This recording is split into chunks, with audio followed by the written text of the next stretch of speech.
অরণ্যপুর গ্রামের মানুষজন ছিল সাধারণ, শান্তিপ্রিয়। বেশিরভাগই কৃষিকাজ করত, কেউ কেউ গৃহস্থালির কাজে ব্যস্ত থাকত। গ্রামে মুকুল নামে এক কিশোর বাস করত, বয়স মাত্র 15 বছর।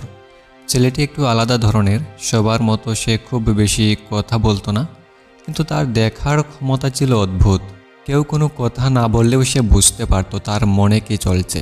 গ্রামের লোকজন একে তার বিশেষ প্রতিভা বলে মানত। তবে মুকুল ছিল অত্যন্ত বিনয়ী। সে বারবার বলতো, আমি মানুষের মনের কথা পড়তে পারি না, শুধু মনোযোগ দিয়ে দেখি আর শুনি, আর তাতেই কিছুটা আন্দাজ করতে পারি। একদিন গ্রামের জমিদার সুরেশ রায় প্রচণ্ড রেগে গ্রামবাসীদের সামনে এসে হাজির হলেন। তার চোখ রক্তবর্ণ, কপালে ঘাম। তিনি সবাইকে জানালেন তার বাড়ির গোপন ভাণ্ডার থেকে সোনা ও টাকা চুরি হয়ে গেছে।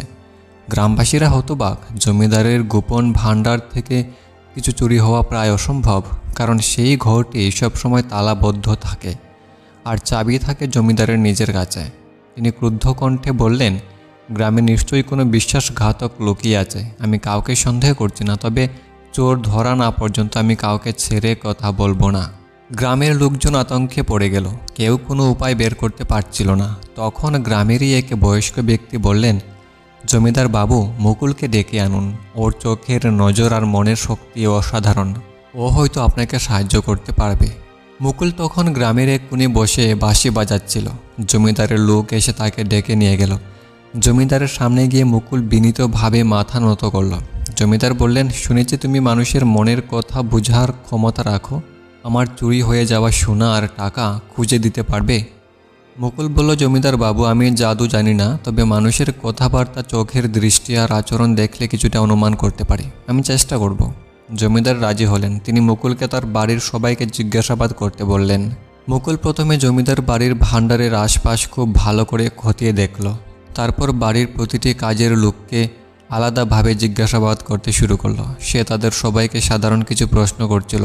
তোমরা গতকাল রাতে কোথায় ছিলে, তোমাদের কাজের সময় কী ছিল, ইত্যাদি।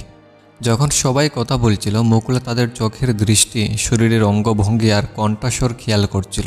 বেশিরভাগই স্বাভাবিক ছিল, কিন্তু ধনু নামের এক কাজের লোকের আচরণ খুব অস্বাভাবিক লাগলো। সে কথা বলার সময় ঘামছিল, তার কণ্ঠ কাঁপছিল, আর মুকুলের চোখের দিকে তাকাতে পারছিল না।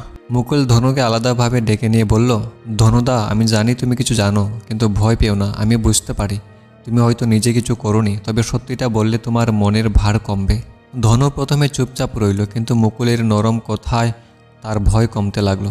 অবশেষে সে বলল, মুকুল, আমি সত্যি কিছু করিনি, কিন্তু রাঘববাবু আমাকে ভয় দেখিয়ে জোর করে সেই সোনা ও টাকা লুকিয়ে রাখতে বলেছেন। আমি যদি না করতাম তবে তিনি আমার পরিবারকে ক্ষতি করার হুমকি দিয়েছিলেন। মুকুল ধনুর কথা শুনে সবকিছু জমিদারকে জানালো। জমিদার প্রথমে বিশ্বাস করতে পারছিলেন না। তিনি নিজে রাঘবকে জেরা করলেন। রাঘবও প্রথমে অস্বীকার করলো, কিন্তু জমিদার তার চেহারা, তার আচরণ দেখেই সন্দেহ করতে শুরু করলেন।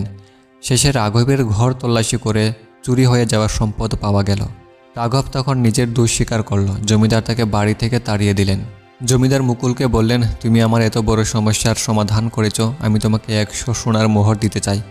কিন্তু মুকুল সেই পুরস্কার গ্রহণ করল না। সে বলল, জমিদার বাবু, আমার কাজই আমার পুরস্কার। এই টাকা গ্রামের গরিব মানুষদের সাহায্যের জন্য ব্যয় করুন। এই ঘটনার পর মুকুল গ্রামের মানুষের কাছে আরও প্রিয় হয়ে উঠল। সে সবাইকে একটা কথা বলতো, অন্যের মনের কথা জানতে হলে তাদের প্রতি মনোযোগ দিতে হবে। সবার প্রতি আন্তরিক থাকলে, তাদের কথা মন দিয়ে শুনলে অনেক কিছু বোঝা যায়।